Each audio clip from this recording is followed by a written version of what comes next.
What is a silo?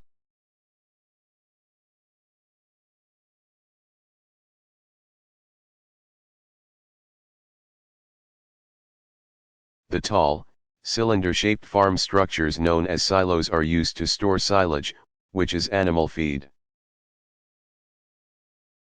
Silage is moist feed made from green crops that ferment when stored in an airtight place. This fermentation process preserves the feed, which is used along with or instead of hay, dried grasses. To feed livestock like horses, cattle, and sheep during the winter when they cannot feed in green pastures. Silage gives farm animals needed nutrients. Before farmers started to raise food crops to feed their livestock. During the 18th century, they had to kill most of their animals when winter approached.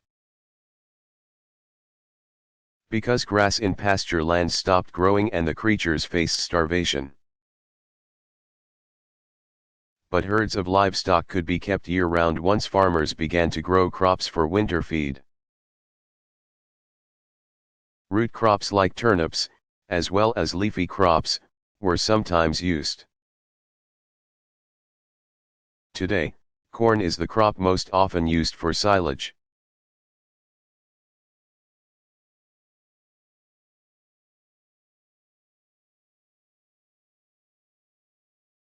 What is acid rain?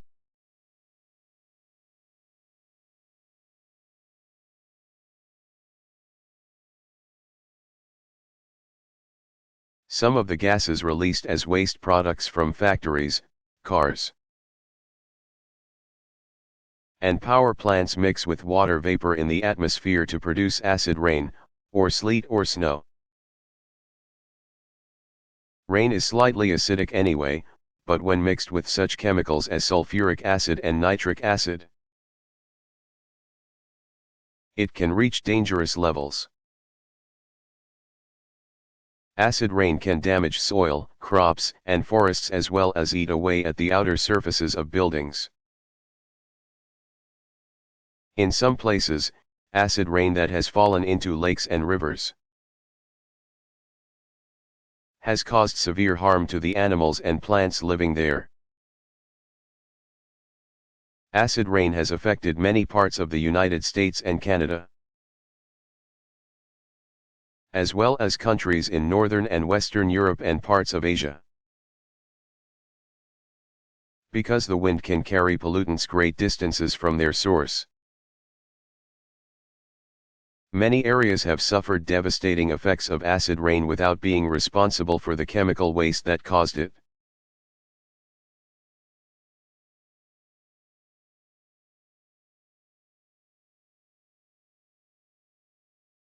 What starts a cough?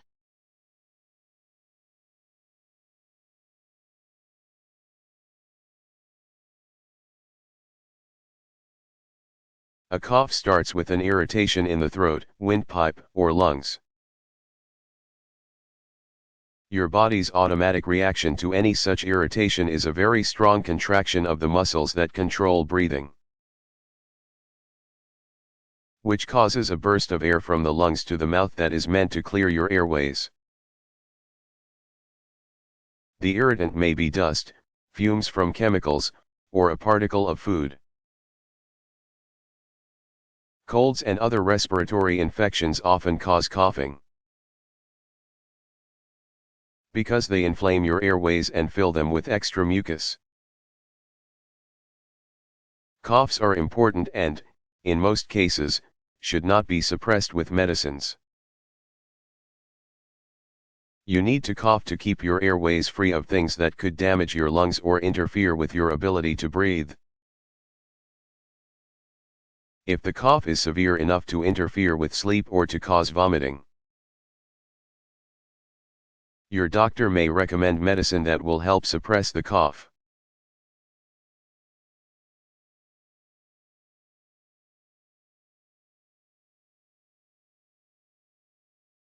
How many different kinds of insects are there?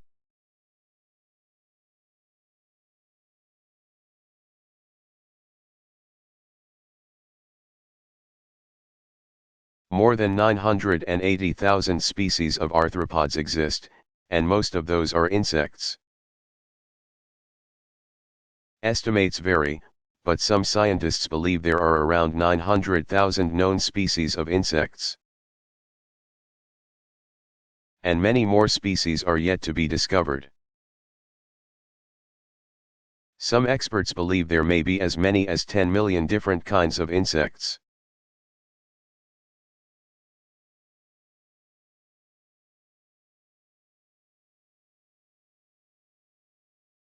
Why do I have to clean my room?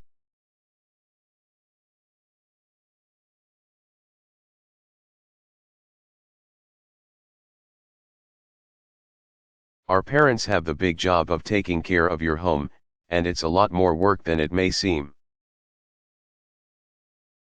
But you can help out by taking care of your room and your own things. Everyone needs to work together in a family to make things run smoothly. It's important to pick up your toys and clothes and other things and put them back where they belong after you use them. This cleanup keeps them in good shape so they won't be stepped on and ruined, or cause you to trip and fall. You will also be able to find them the next time you need them. When you take care of your things, it shows that you are responsible and will treat future possessions with the same care, which helps when you want something new. At a certain age, most kids are asked by their parents to take care of their rooms further by dusting and vacuuming. Such additional responsibilities are a part of growing up. If you lived outside, a big gust of wind would be all that you needed to get rid of the dust. But because your room is in an enclosed space, the dust that builds up there has to be removed in other ways. Keeping your room clean and dust-free helps your lungs by giving you cleaner air to breathe. It cuts down on allergies, too, because a lot of people are allergic to dust mites. Tiny creatures that live among dust. And dusting and vacuuming make things like carpeting and furniture look nice and last longer.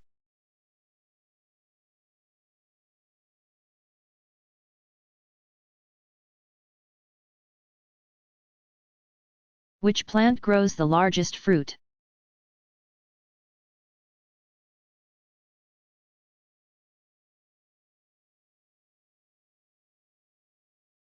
A plant known as the jackfruit, which grows in the countries of India and Sri Lanka, is thought to produce the largest fruits in the world. One fruit can weigh up to 50 pounds, 22 kilograms. They are oval, yellow, and prickly on the outside and have sweet or sour brown pulpy flesh on the inside. The flesh can be cooked or eaten raw.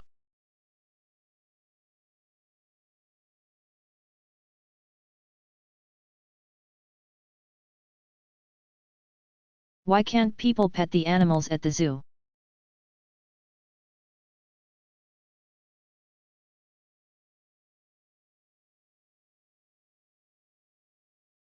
Most animals at a zoo have been captured from their natural habit. They are wild creatures unused to human contact, and their behavior is unpredictable. It isn't safe to pet most of the animals at the zoo, because some might scratch or bite or attack. But many zoos have some animals that zoo officials know are safe to pet. They may be baby animals that have been raised in captivity by humans or types of animals known to be gentle. These animals are often put in petting zoos where visitors are allowed to touch and sometimes feed them.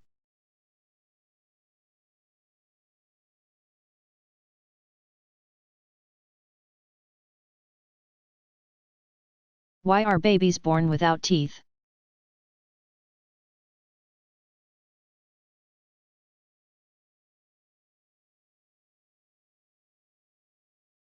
Babies don't have any teeth at first because they don't need them. They receive all their nourishment from liquid food, breast milk or formula during their first few months. When babies are born, their digestive systems are not yet fully mature, and they cannot process solid food well. While capable of sucking, their mouths and tongues are not yet ready for the complicated process of chewing and swallowing solid food. Babies change quickly, though, and by about 4 months they need to eat some kind of solid food to get the calories they need to keep growing. But the food that they eat is soft or soupy because they still don't have any chewing teeth.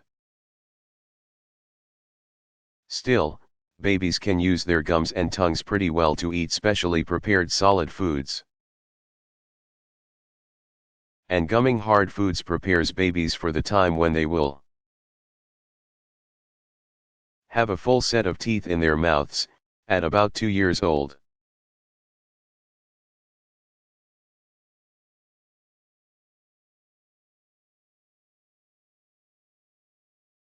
Why is the Statue of Liberty such an important symbol of the United States?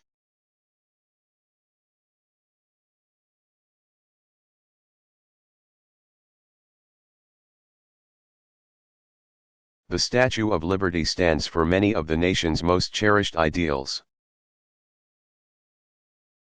freedom, equality, and democracy. Perhaps most important to the millions of immigrants for whom the statue was one of their first sights of the United States is the ideal of opportunity, the chance to begin a new life, in a new land. While their lives in the United States were frequently difficult,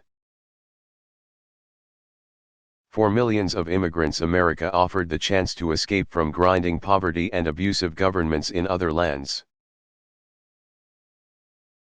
Standing in the midst of New York Harbor, the point of entry into the United States for so many immigrants arriving on ships from other countries, the Statue of Liberty has been a powerful symbol of opportunity for more than 100 years. A poem called The New Colossus, written by Emma Lazarus, was mounted on the statue's pedestal in the early 1900s. Its famous lines include these words that Lazarus imagined Lady Liberty to be saying: "Give me your tired, your poor, your huddled masses yearning to breathe free, the wretched refuse of your teeming shore. Send these, the homeless, tempest-tossed to me, I lift my lamp beside the golden door."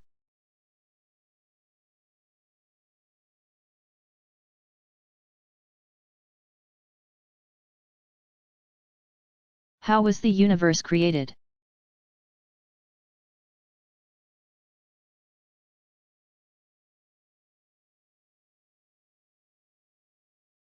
There are many ideas about how the universe was formed.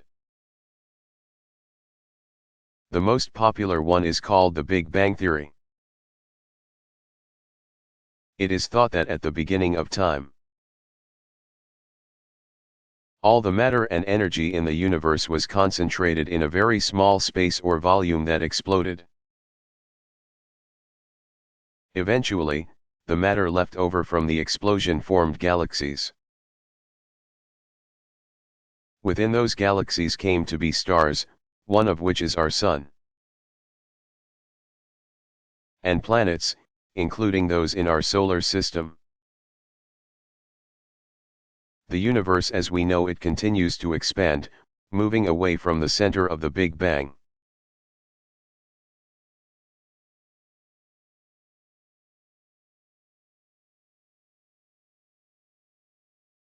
Is it possible to dig deep enough into Earth's surface to come out on the other side?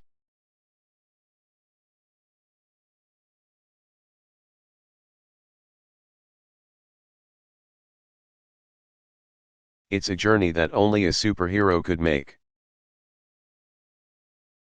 Earth is made up of different layers of rock.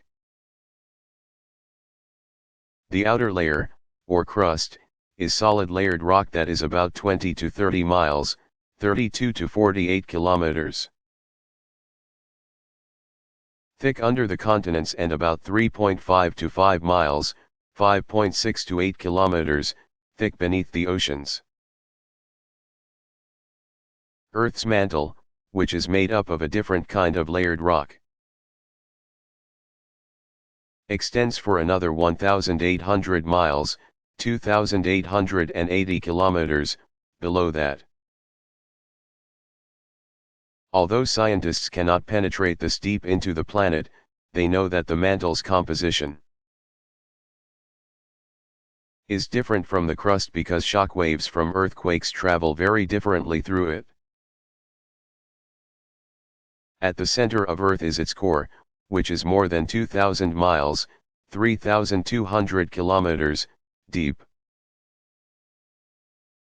The core consists mostly of melted iron and nickel, with a solid metal center. Rock melts near the center of Earth because the great pressure of so much weight above raises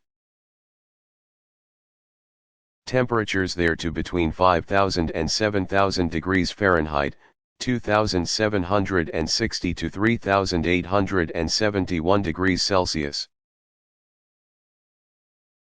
The very center of Earth may reach temperatures as high as 13,000 degrees Fahrenheit. 7,000 degrees Celsius. Scientists believe that eruptions of volcanoes, with their hot gases and lava, or melted rock, relieve pressure from Earth's interior. That pressure escapes through the shifting plates of rock that make up Earth's crust.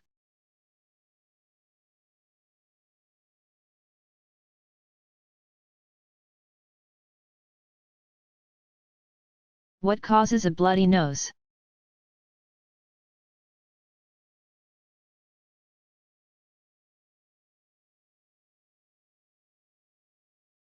The mucous membrane that lines your nose has many tiny blood vessels located close to the surface. It is easy to damage one or more of these vessels, resulting in some bleeding from your nose. Sometimes a hard bump on the nose will cause a nosebleed. A cold or infection which can cause crusting that damages the nose lining is another frequent cause. Sometimes the dry air produced by furnaces during winter can dry out the nasal passages and cause a nosebleed. Sometimes the reason for a nosebleed is unknown. Still, while it can be scary and look like a lot of blood is being lost, nosebleeds are generally harmless. The best way to handle a nosebleed is to sit down and lean forward. Leaning back leads to swallowing a lot of blood. Breathe through your mouth and press your thumb on the lower part of your nose on the side that is bleeding. Wait for about 5 minutes, until a blood clot can form on the damaged vessel and stop the nosebleed. An ice pack placed on the bridge of the nose can also help by constricting, or narrowing, blood vessels. Be very careful when handling your nose for about half a day afterward, so that you don't disturb the clot. A nosebleed that doesn't stop after 20 minutes should be treated by a doctor.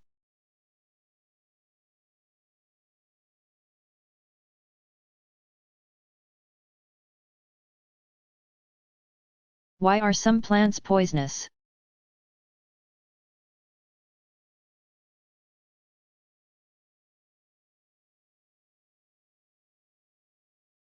Plants can't run away from predators, animals that will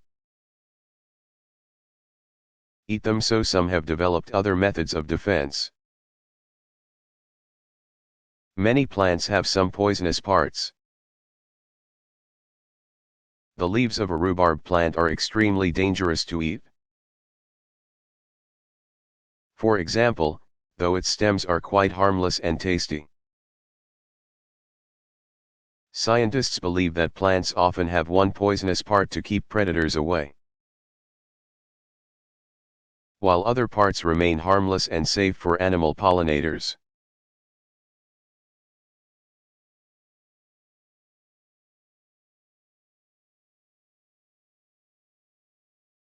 Why are sweets so bad for my teeth?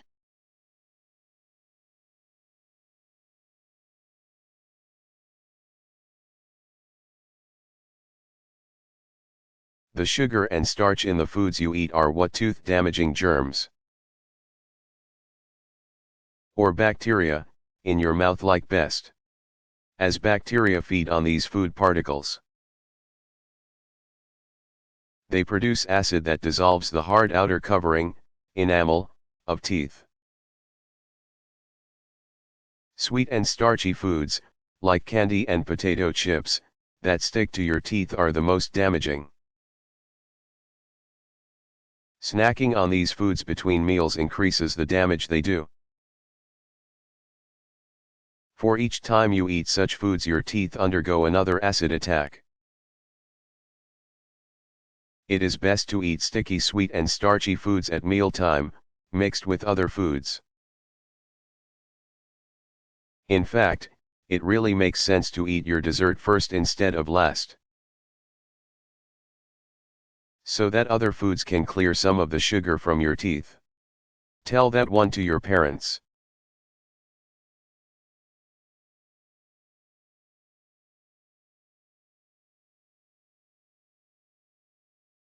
How did writing begin?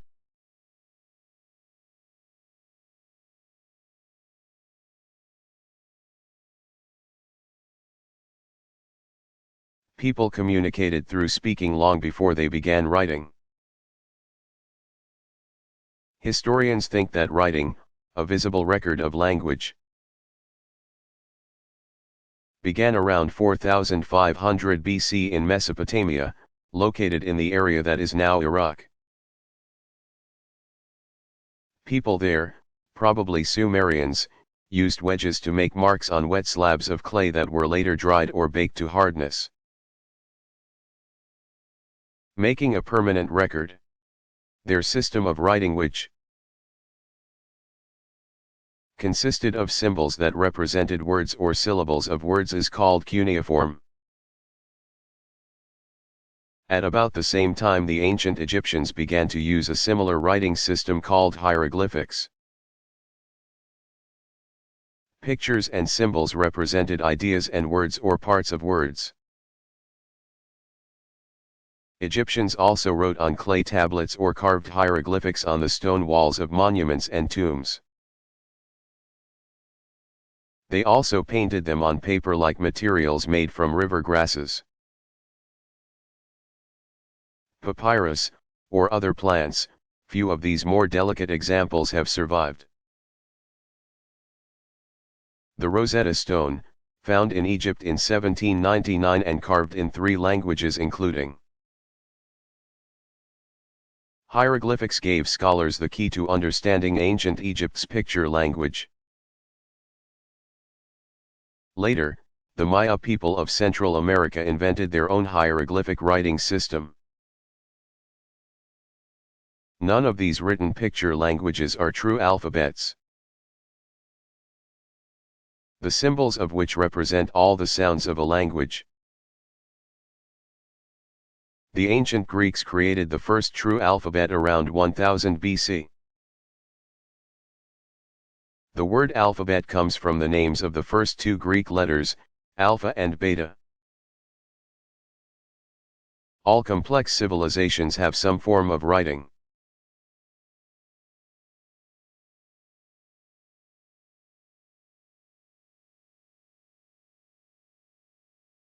How big is Earth?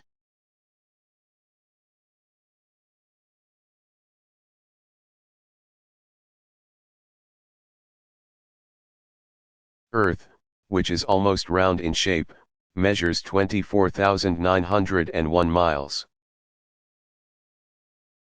39,842 kilometers, around at its widest part, the equator. The equator is the imaginary line that crosses outer space, begins about 600 miles. 960 kilometers, above Earth. The planet midway between the North and South poles. A measurement through Earth at the equator, in other words.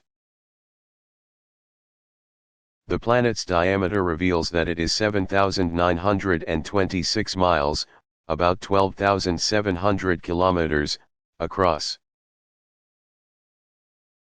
Earth's weight, or mass, the amount of matter that makes it, is around 6 sextillion tons. That is 6 with 21 zeros after it. Because Earth cannot be put on an enormous scale to find its weight. Scientists use the laws of gravity and mathematical equations to figure this out.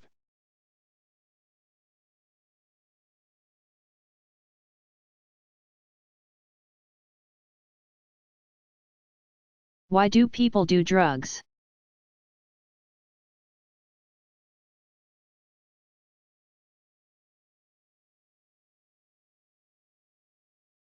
People may begin taking drugs out of a desire to rebel against their parents or society.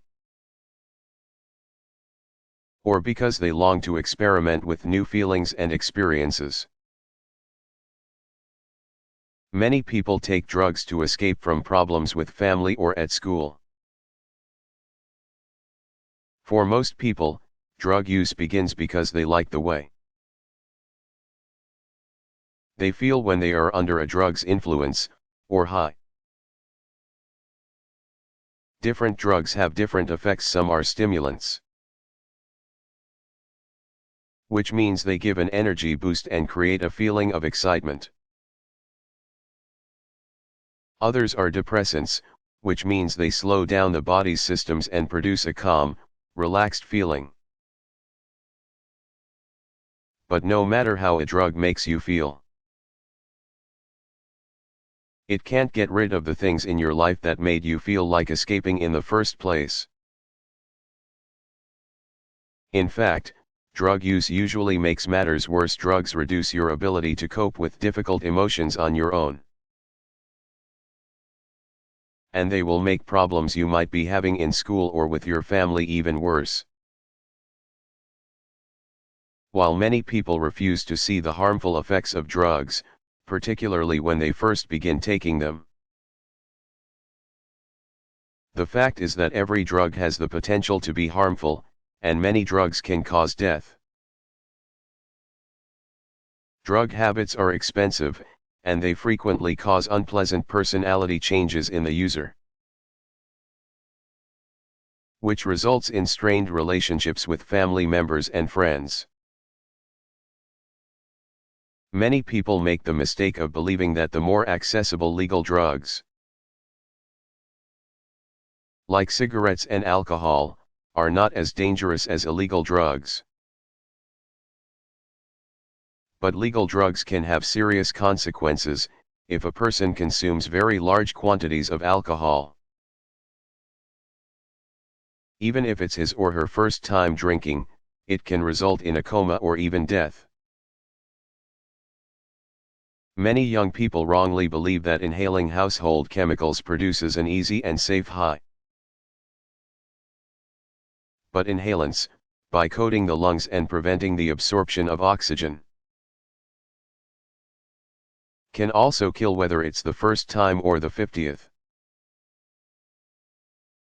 One danger common to nearly all drugs is that, while under the influence,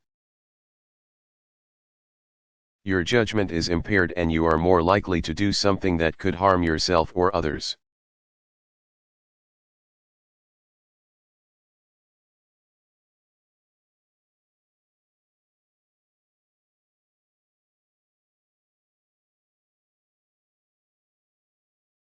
Which language is the most widely spoken?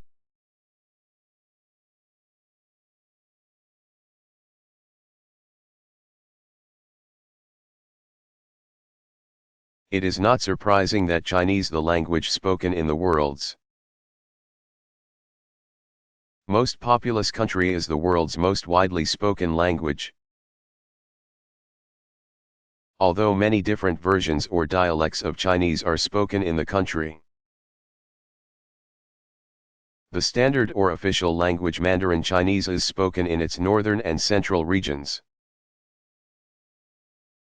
It is the native language of nearly 900 million people.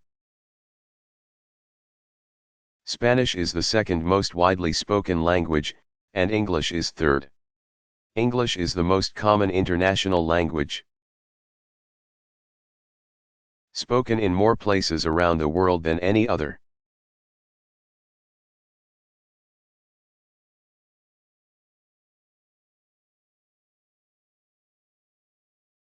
Why do I need to sleep?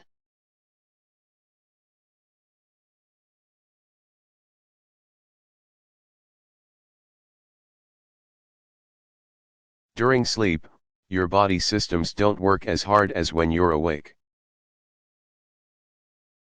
Your skeletal muscles relax and need less oxygen, so your breathing and heartbeat can slow down. Other functions like digestion slow down, too. During one stage of sleep when you dream, your muscles are even temporarily paralyzed,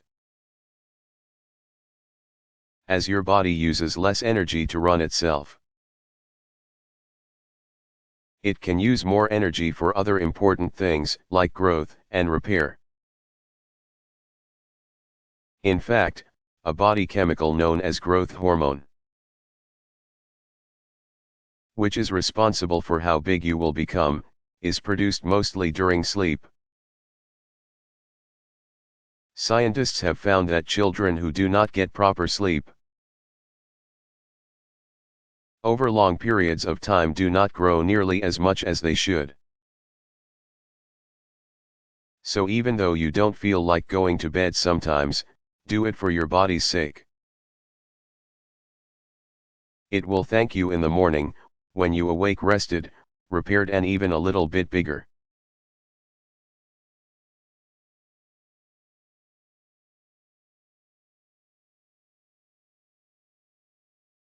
What is a rainforest?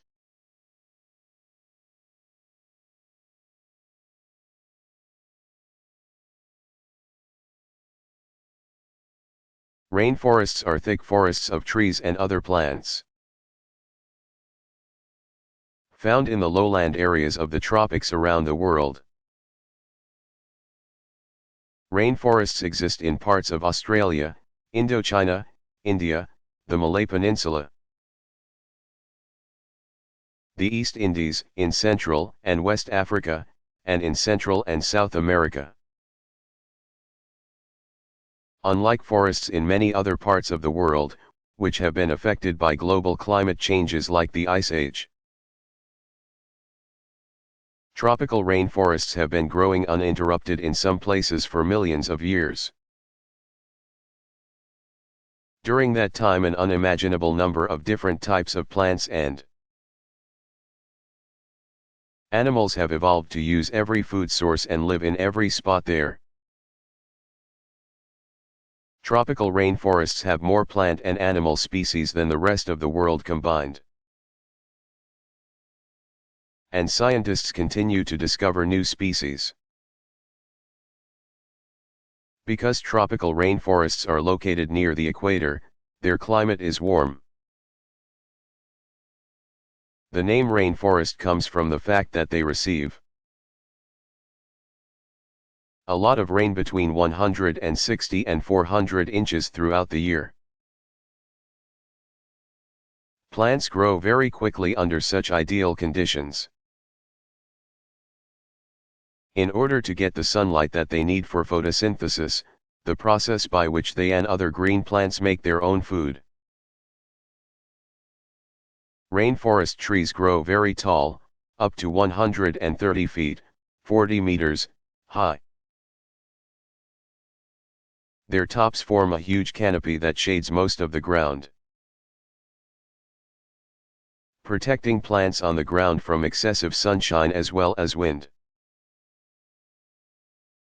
Rainforest trees have very shallow roots, for the soil in which they grow is poor. Having long been depleted of nutrients by the needs of thick plant life over millions of years.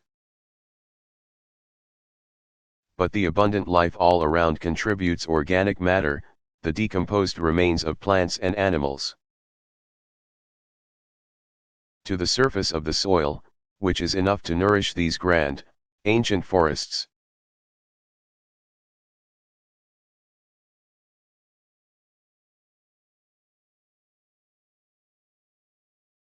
What are ferns?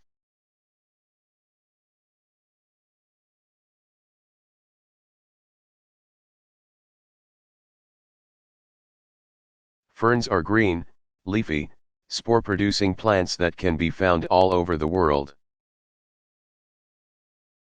Though they prefer warm, wet, shady regions.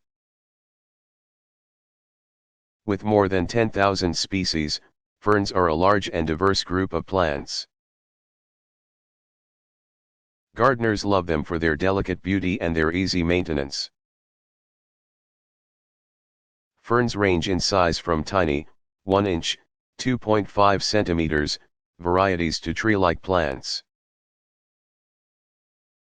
The tallest of which is New Zealand's black tree fern, which can grow as tall as 65 feet, 20 meters. While the leaves of a fern, called fronds, live only about a year or two. The stems and roots of these plants can live a very long time, up to 100 years. Fern species are some of the oldest land plants. Scientists believe they have been around for more than 350 million years.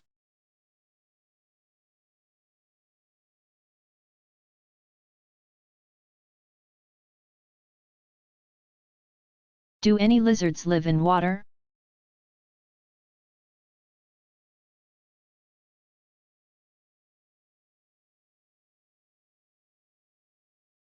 Lizards need to breathe air, so there are no living species that live in water all of the time. Several species of lizards can and do swim, spending part of their lives in the water looking for various freshwater organisms to eat. Only one species, the marine iguana of the Galapagos Islands, is known to get its food from salty seawater. It eats seaweed and algae, and some marine iguanas have been known to dive underwater in search of food for periods of up to half an hour. As they eat, marine iguanas naturally swallow lots of salt water, but they are able to remove the salt from their bodies because they, like all iguanas, have salt glands between their eyes and nostrils. These glands concentrate and remove the salt, depositing it in the iguana's nostril. The lizard then gets rid of the salt by sneezing. The resulting bit of salt that shoots out of the iguana's nostril is used to scare off potential enemies.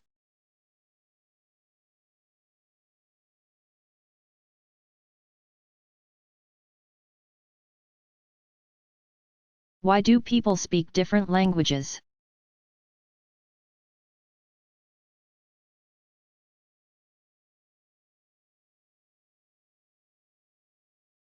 While some animals have demonstrated the ability to communicate with other animals and with humans, people are the only creatures on Earth who communicate through language, which is a system of vocal symbols. Scientists don't know exactly when humans first spoke, though they know that it happened a very long time ago, in prehistoric times. Different languages arose when groups of people separated by things like deserts, mountains, or great oceans developed their own systems of communicating that reflected their unique ways of life. These new languages were passed on when children learned to speak the same way the people around them did. As groups of people spread out to settle different parts of the world, they took their languages with them. They began to pronounce some words differently as time passed and had to add words to describe the new things and situations they found in distant lands. Languages gradually changed from their parent languages, though they still shared some characteristics. Today, English and French are languages that seem very different from one another. But they came from the same parent language, Indo-European, a long time ago. All languages that share a parent language belong to the same family. There are 13 large language families in the world today, from which most languages have descended.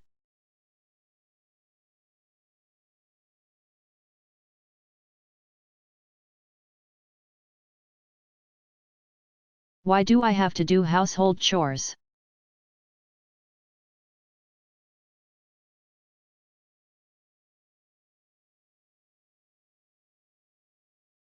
Running a household is a lot of work. Your parents do most of the chores required to take care of your family's food, clothing, house, and yard, especially when you are young.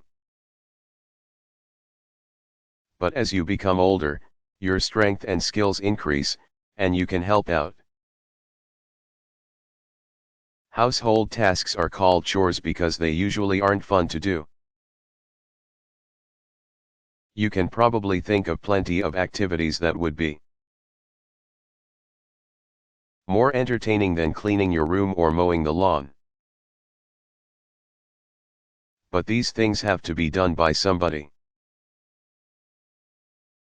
And it is only fair that everybody in a family does his or her part. And when all family members pitch in, household chores get done more quickly. And everyone has more time to do the things that they like. So when you do household chores, you are really showing that you care about your family. Also, taking on such additional responsibilities is a part of growing up, preparing you for the time when you will have to do those jobs by yourself.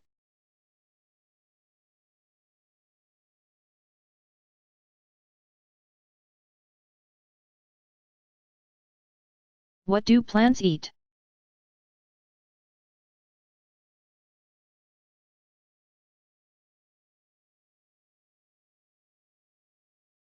Plants really don't eat in the way that animals eat.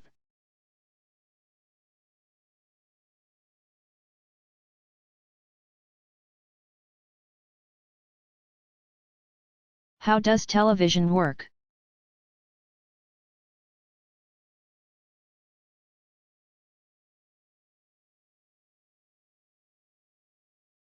Television works through a series of complicated processes. It starts with a television camera, which takes pictures of scenes. Photocells inside the camera change the pictures to electrical signals. At the same time, a microphone records sounds that are occurring during the scenes. A vibrating magnet in the microphone changes these sounds into electrical signals, too. Some television shows, like news reports, are recorded live, which means that they are broadcast to homes as they occur. But most of the television programs that we watch are recorded, which means that they are put on videotape and sent out later. The electrical signals of sound and pictures are stored as magnetic signals on videotape, which are converted back to electrical signals when played, before a program is broadcast. Its electrical picture and sound signals are run through a device called a television transmitter. With the help of strong magnets, the transformer turns the electrical signals into invisible bands of energy called radio waves. Similar to visible light waves, which can travel great distances through the air. They can travel directly to outdoor television antennae, which catch the waves and send them to television sets that change them into pictures and sounds again. Cable companies send electrical picture and sound signals through cables directly to homes. When broadcasting to faraway places, communication satellites that orbit the world are used to bounce or return the waves back to Earth, extending their travel distance. Satellites are necessary because radio waves move in straight lines and cannot bend around the world. When an antenna or satellite dish receives radio waves, it changes them back into electrical signals. A speaker in a television set changes some of the signals back into sound. The pictures are reproduced by special guns at the back of a television set that shoot electron beams at the screen, causing it to glow with tiny dots of different colors. Viewed together, the dots look like a regular picture.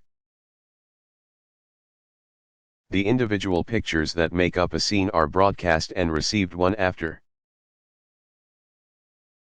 another at a pace so quick that it looks like continuous action is occurring on the screen. The entire process happens very fast because television stations and broadcast towers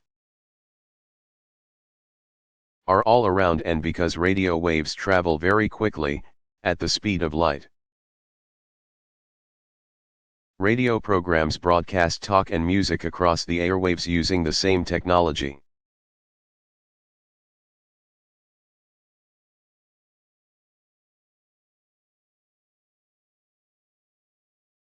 Can adopted children find their birth parents?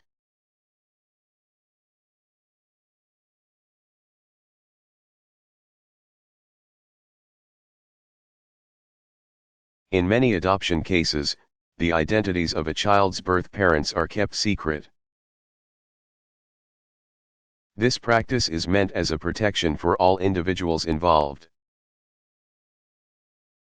It allows the natural parents to go on with their lives without having contact, which could be very painful, with the child or children they gave up. The adoptive parent or parents and adopted child can build a new life together and form loving bonds without the interference of a natural parent. But as adopted children grow up, some feel a strong need to get to know their natural parents,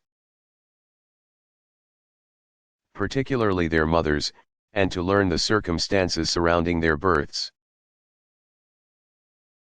In many parts of the United States, an adopted person who is at least 18 years old can find out some information about his or her birth parents, things that wouldn't give away the parents' identities, like medical history, ethnic origin, and religion from hospital and adoption records. An adopted person can also locate his or her birth mother through a reunion agency, but only if the parent has put her name on a list to be contacted. Locating a biological father can be more difficult if the father was not involved in the life of the birth mother when she put her child up for adoption. She may not have given the agency any information about him.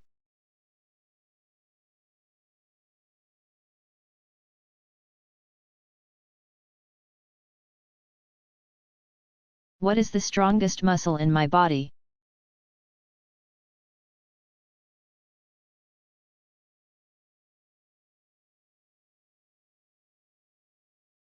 The strongest muscles in the human body are the jaw muscles. Working together, they can close your back teeth, molars. With a force of 200 pounds, 90.7 kilograms, or more. Muscles become stronger the more they are used. And jaw muscles get a lot of exercise when you talk and eat. The body's most active muscles, however, are those that move the eyes.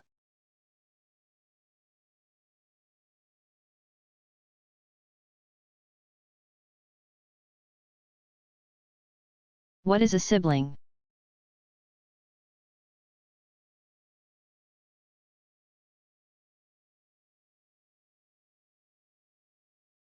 A sibling is a brother or sister. Most brothers and sisters share the same mother and father. But sometimes siblings have the same mother but different fathers. Or the reverse, the same father and different mothers. Siblings that have one parent the same as you and one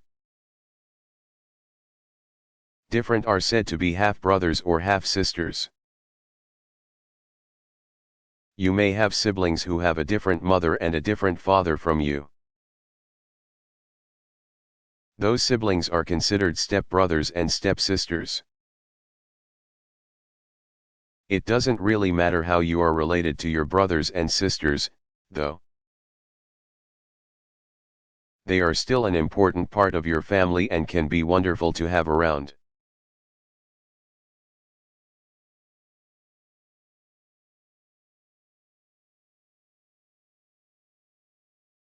Do all plants have leaves?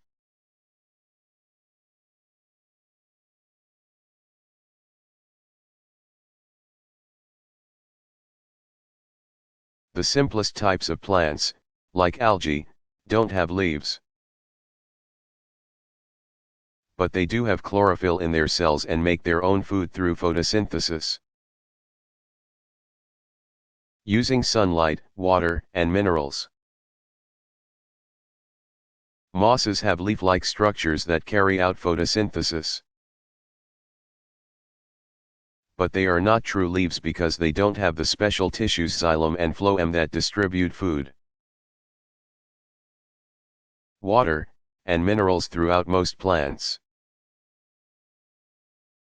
The lack of a transportation system is the reason that mosses are so tiny and low to the ground. More complex types of plants have leaves. Leaf shape is often determined by conditions in the environment. Usually, where sunlight and water are plentiful, leaves are flat and broad, providing a large surface area where photosynthesis can take place. Where weather is cold and dry, however, water loss can be a problem. The long, needle-shaped leaves of conifer trees, including pines, for example, help retain water, allowing the plants to grow in very dry, cold places, far north or high in the mountains. The extreme environment of the desert, intensely hot and dry, has brought about other special leaf adaptations.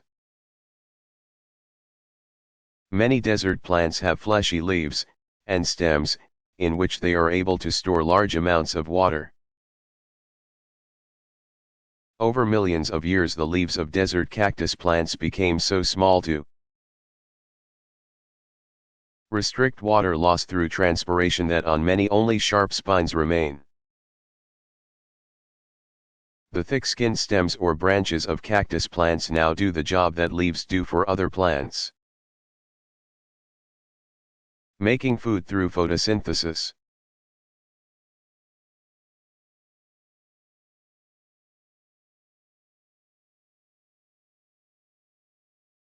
How do airplanes fly?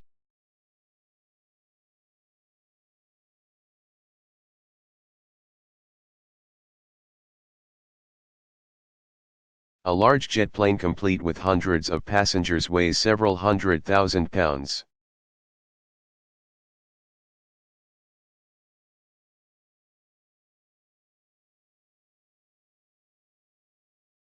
Why is the sky sometimes red at sunset?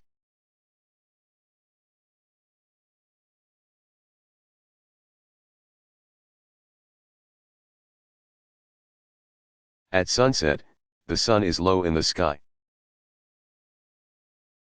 and its light must travel through more of Earth's atmosphere to reach us. The extra air keeps shorter light waves like blue from making their way to Earth. But orange and red, with their longer wavelengths, can travel the distance and are scattered by Earth's atmosphere, becoming visible. They make the sun and the surrounding sky appear red.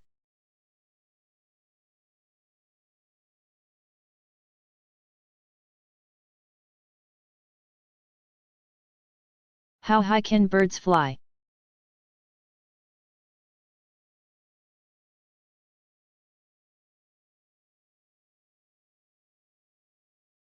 In their regular, everyday lives, most birds fly below 500 feet, 150 meters. While during migration many birds fly at an altitude of around 10,000 feet, 3,000 meters. Some extraordinary birds have been spotted flying as high as 29,000 feet, 8,700 meters. That's more than 5 miles, and nearly 9 kilometers, off the ground. Bar-headed geese were seen at that altitude flying over the Himalayas. And an airline pilot spotted hooper swans at that height over Northern Ireland. Migrating birds know not only what direction to fly in, but how best to get there. They seek the altitude that allows them to fly most efficiently, rising high where the wind is fastest when it's behind them, and staying low to use trees and buildings to block the wind when it's coming at them.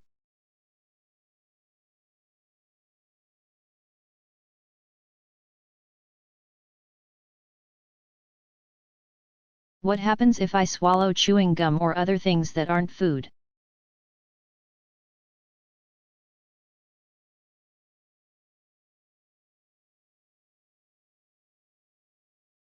When you accidentally swallow something that isn't food, you really shouldn't worry about it. Unless the item is sharp, which could tear tissue as it makes its way through the digestive system. Or unusually large, which could cause blockages. Once gum or other things enter your stomach, the powerful muscles in its walls crush and churn it. And the strong enzymes and acids produced there break down nearly everything into small particles that make a thick soup. The nutrients in the soup then pass into your bloodstream and travel to all the cells in your body. Those things that can't be broken down by the stomach, which includes parts of many plant foods, or by more digestive juices in the small intestines, are moved along as solid waste and leave your body as part of a bowel movement. So things accidentally swallowed are either processed by your digestive system or find their way into the toilet. So you shouldn't worry that the bug you swallowed will set up a new home inside you, or that the watermelon seed that slipped down your throat will grow into a big fat watermelon inside your stomach. Your stomach just isn't a good place for living things. One of the digestive juices made there, in fact called hydrochloric acid, is so powerful that it can burn a hole through clothing and other things in its concentrated form.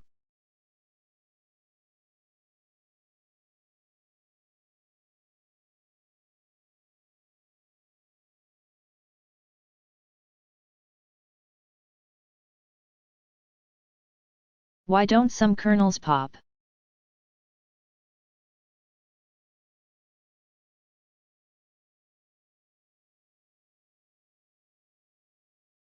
Such duds probably don't have enough water inside to pop them.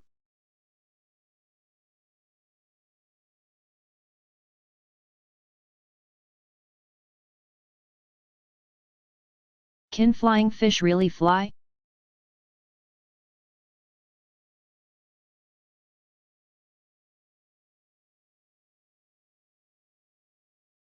There are about 40 species known as flying fish.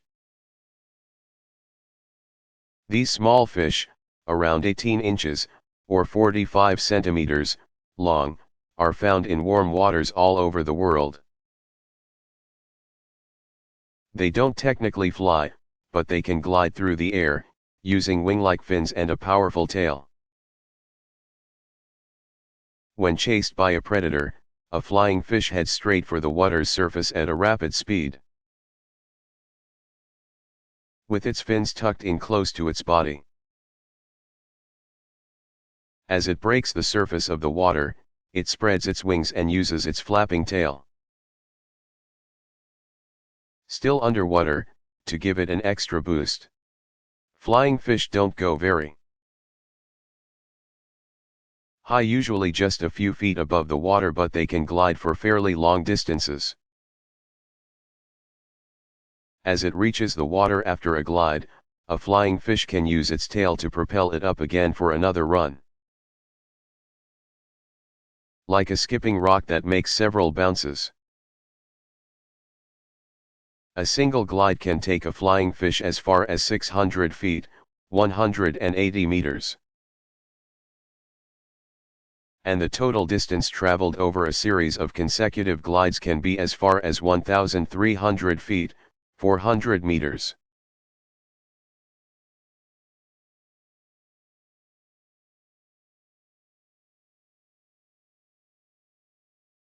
What are animals?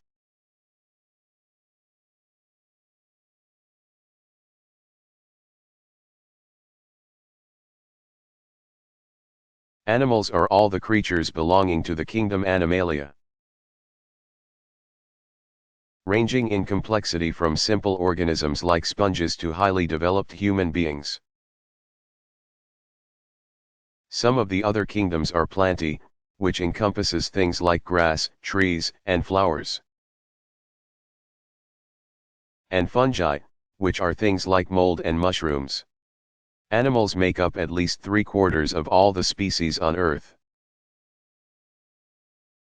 And they are distinguished from plants and other organisms by their ability to move. Even tiny animals have muscles and therefore can get around to find food or a mate, or to get away from enemies. While humans are animals. Often when people use the word animal, they are referring to all animals except humans. Sometimes people are referring specifically to mammals, warm-blooded creatures like dogs, cows, or lions, as opposed to birds, reptiles, or fish.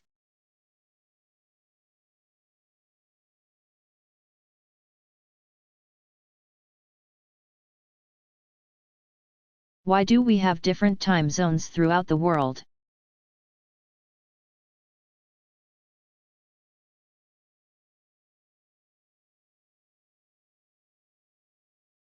At one time, every region of the world had its own system for measuring time. Traveling from one locality to another could be very confusing.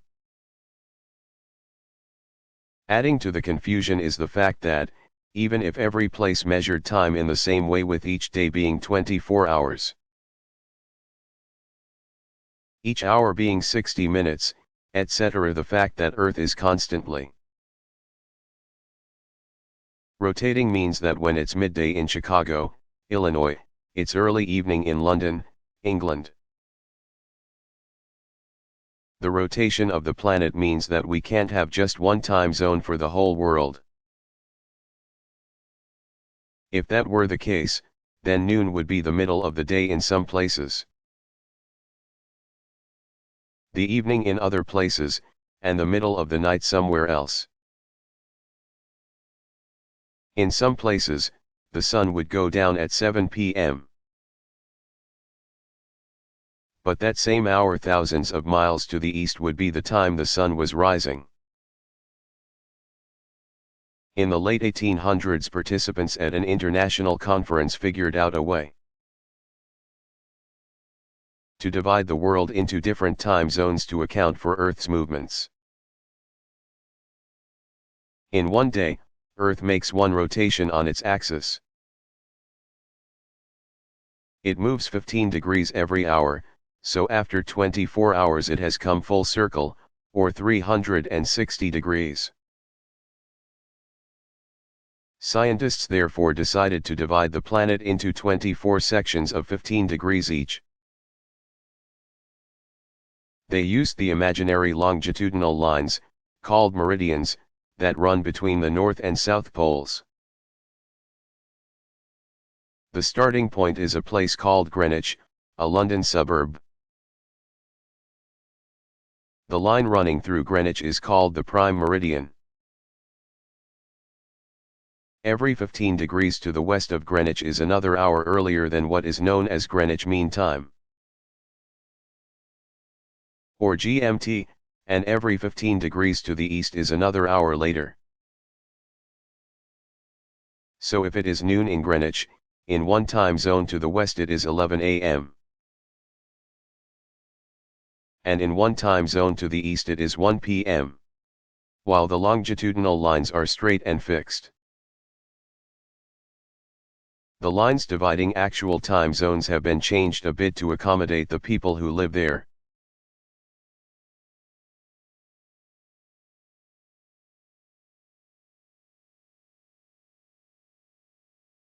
Why don't spiders get stuck in their own webs?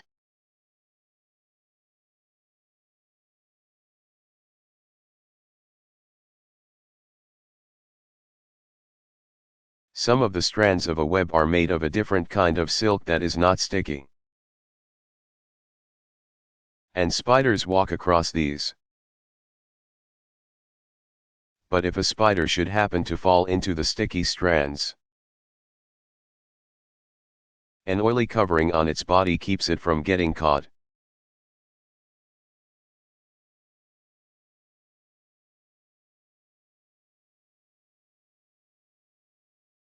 Which snake is the biggest?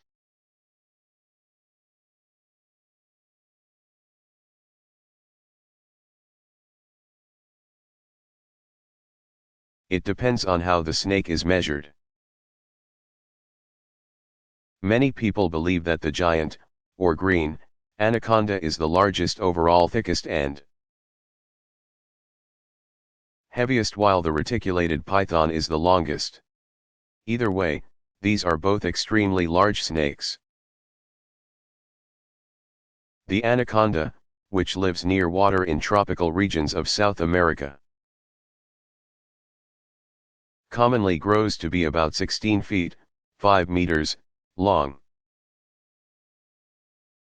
But these snakes have been known to get as long as 30 feet, 9 meters, and they can weigh several hundred pounds. They capture prey by lying in the water at night, waiting for animals to come to the water's edge for a drink. Anacondas belong to the group of snakes known as constrictors, meaning they squeeze their prey to death rather than using venom. While they will sometimes capture animals as large as deer when in search of a meal. Anacondas are typically not very aggressive in the wild. Pythons are also non-venomous constrictors.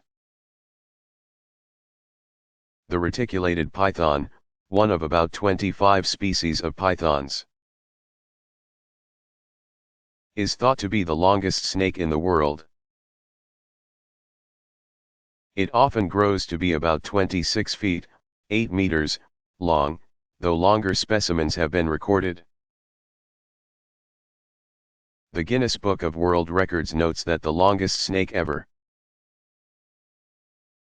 measured was a reticulated python that was around 33 feet, 10 meters, long. Pythons frequently live near cities and can often be found by riverbanks. They live in many regions of the world, including Africa, India, Southeastern Asia, and Australia. Unlike anacondas, pythons have a reputation for being vicious. Though they don't usually bother humans unless the humans are bothering them.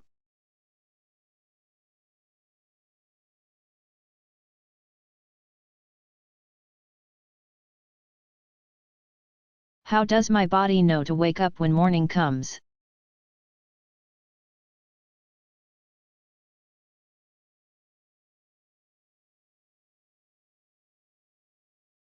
Parts in the center of your brain, the thalamus and hypothalamus, control your body's sleep-wake cycle. These parts act like an internal alarm clock. Sunlight is what sets the alarm off and keeps your body on a 24-hour schedule. Like Earth, resetting your internal clock every day.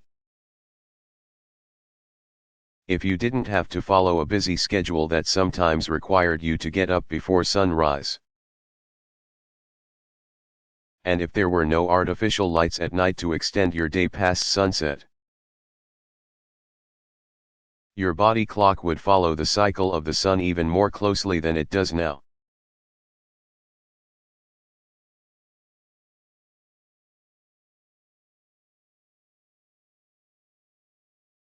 How do escalators work?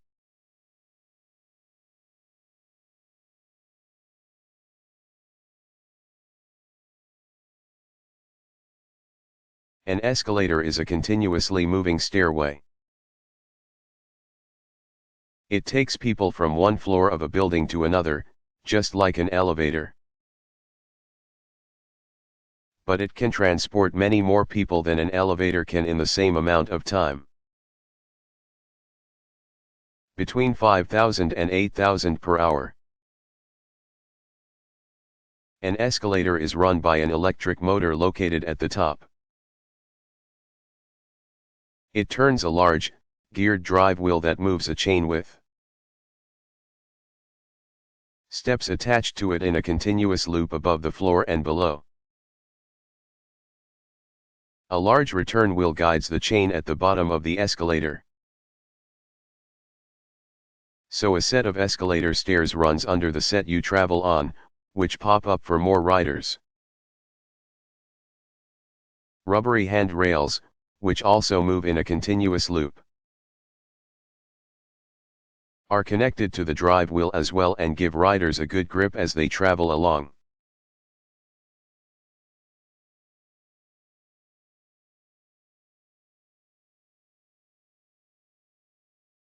How could the world run smoothly if no one kept his or her word?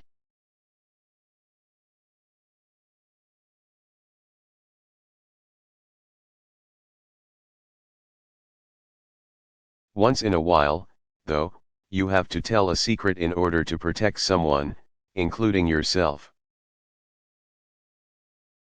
If a friend tells you confidentially that he or she is doing something harmful, for example, then you have to break your promise of secrecy and tell a grown-up, who will know what should be done about the situation. In such a case, the safety of other people is more important than your promise of trust.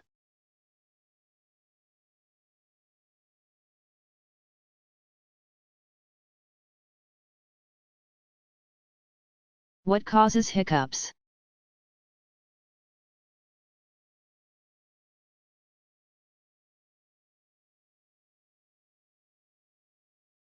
Hiccups are probably caused by eating or drinking too quickly or too much, which leads to irritation of the diaphragm, the large sheet of muscles attached to your lower ribs that separates your chest from your abdomen. The stomach rests just below the diaphragm, which is the main muscle used during breathing. When you have hiccups, the diaphragm contracts more strongly than usual, jerking and forcing you to take sudden noisy breaths. The sudden rush of air forces the flap at the top of your windpipe, called the epiglottis, to shut quickly, resulting in the heek sound. People have all sorts of crazy remedies for curing hiccups, like startling a person or eating certain foods, like peanut butter, but they usually go away by themselves after a few minutes. Some rare cases, however, do last for weeks, months, or even years.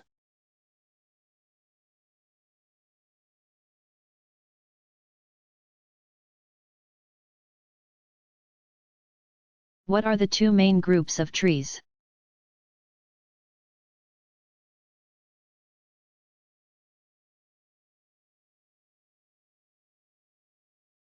Trees can be classified in many different ways, but the two main groups of trees are conifers,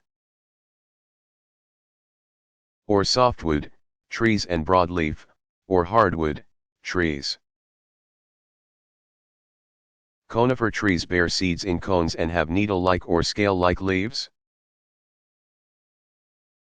Most conifers are evergreen, which means that they keep their leaves throughout the year.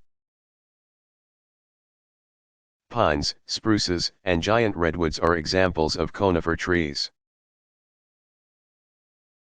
Broadleaf or hardwood trees have broader leaves and flowers that produce seeds. Though sometimes the flowers are so small and plain that they are hard to notice. Most broadleaf trees are deciduous, which means that, in climates that have changing seasons, they lose their leaves in the fall. In tropical climates, they keep their leaves all year long. Maples, oaks, and palms are examples of broadleaf trees. The wood that makes up the trunk and branches of conifers is generally softer and lighter than those of broadleaf trees, making softwood easier to work with in building and manufacturing. This fact, along with the conifer's quick growth, has led to a commercial industry where softwood trees are planted and raised in man-made forests. 1/4 of the world's forests, in fact, are not natural, but have been created for commercial use.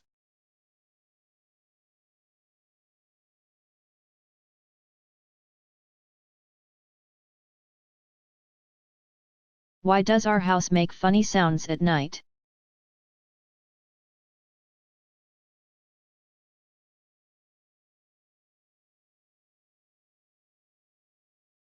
All matter, gases, liquids, and solids expands when heated and shrinks when cooled.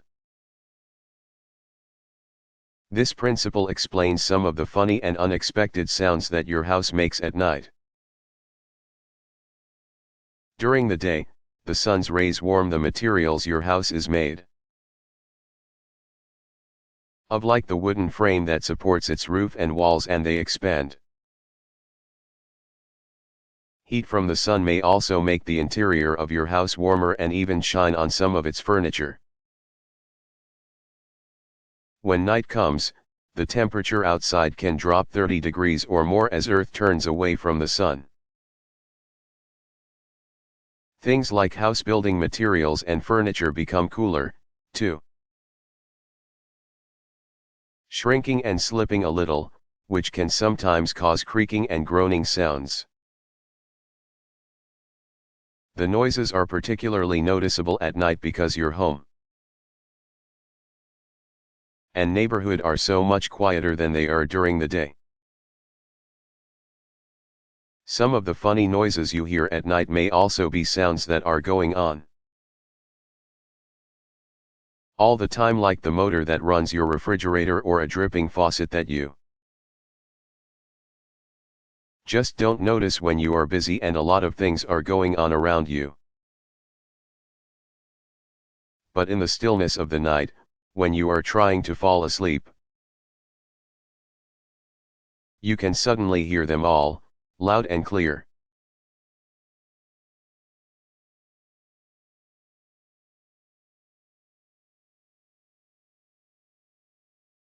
How can plants like seaweed grow underwater?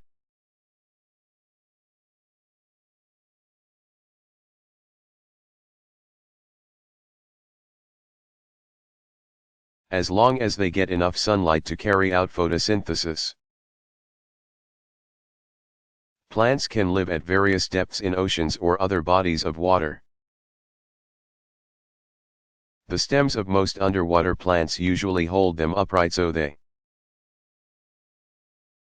can grow toward the light that filters down through their watery homes. When the countless animals that live in seas and lakes breathe, they provide water plants with the carbon dioxide they need for photosynthesis. As underwater plants release oxygen during photosynthesis, you can sometimes see it bubble to the surface. In the same way that bubbles appear when people breathe out underwater. Seaweeds are odd underwater plants because they don't have true roots, stems, or leaves. They are really just larger forms of single-celled algae, the simplest type of plant that exists. Many seaweeds have fronds that look like leaves and stalks that look like stems. Some even have holdfasts that do the work of roots, attaching them to rocks or seabeds. But these special parts don't do different jobs, like they do in most plants. All parts of a seaweed plant absorb water, carbon dioxide, minerals, and sunlight for photosynthesis. Algae are very important plants. Water covers much of the world's surface, which means algae cover much of the world's surface too. All plants release oxygen as part of photosynthesis. And the large quantities of this simple plant make algae a major source of the oxygen we breathe. One of the most common types of seaweed, known as giant kelp, forms underwater forests in the oceans, providing shelter, food, and oxygen for countless sea animals. Some of these plants have fronds up to 200 feet, 61 meters, long and grow up to 75 feet, 23 meters, below the sea surface. A type of red seaweed can grow even deeper up to 200 feet, or 61 meters, below the surface. Some seaweeds are eaten by people mostly in the East and they are used to make things like fertilizers, cosmetics, and medicines.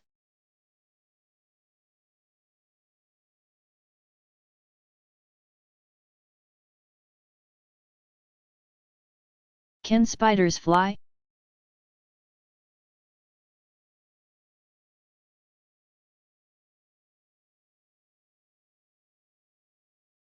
Spiders do not have wings and cannot, technically, fly.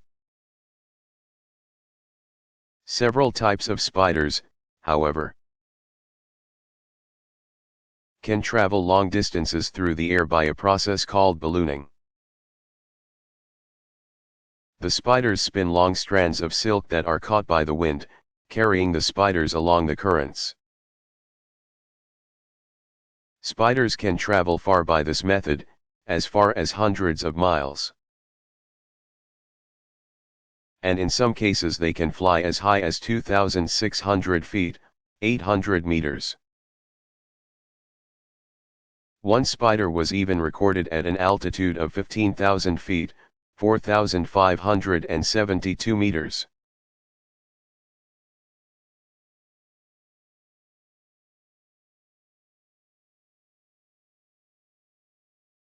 Why does it rain?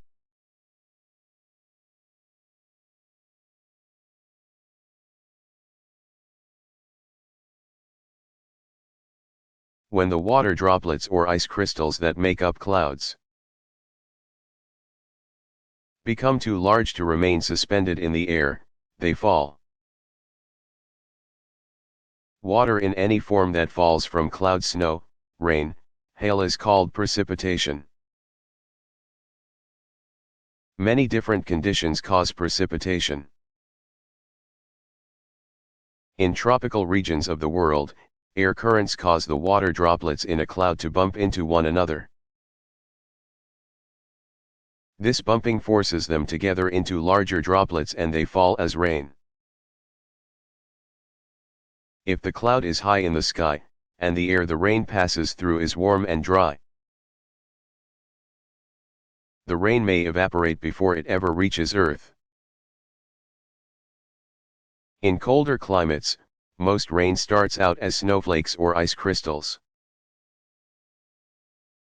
Depending on how high the cloud and how warm the air, these crystals will fall to Earth either as rain or as snow, or perhaps as sleet or hail.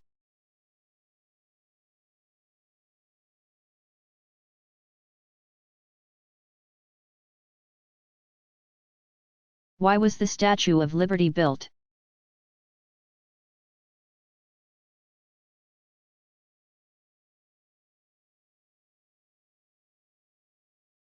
The Statue of Liberty, officially named Liberty Enlightening the World and sometimes referred to as Lady Liberty, was built in the late 1800s as a symbol of the friendship between France and the United States. France had supported American efforts to gain independence from England in the 1770s. And the United States had returned the favor during France's Revolution of the 1780s and 1790s. A joint effort between the two nations, the statue was designed and built in France. While the 154-foot, 47-meter, concrete pedestal was the responsibility of the Americans. Intended as a gift to celebrate the 100-year anniversary, or centennial, of American independence, which happened in 1776, the statue was designed by sculptor Frederick Augusta Bartholdi. He had help from many engineers and designers, including Alexander Gustave Eiffel, the man who designed the Eiffel Tower in Paris, France. Lack of funds in both countries slowed down the construction of the statue, and it wasn't actually completed until 1884, 8 years after the centennial. It took nearly a year for the statue, which was broken down and divided among more than 200 crates, to travel across the Atlantic Ocean to the United States.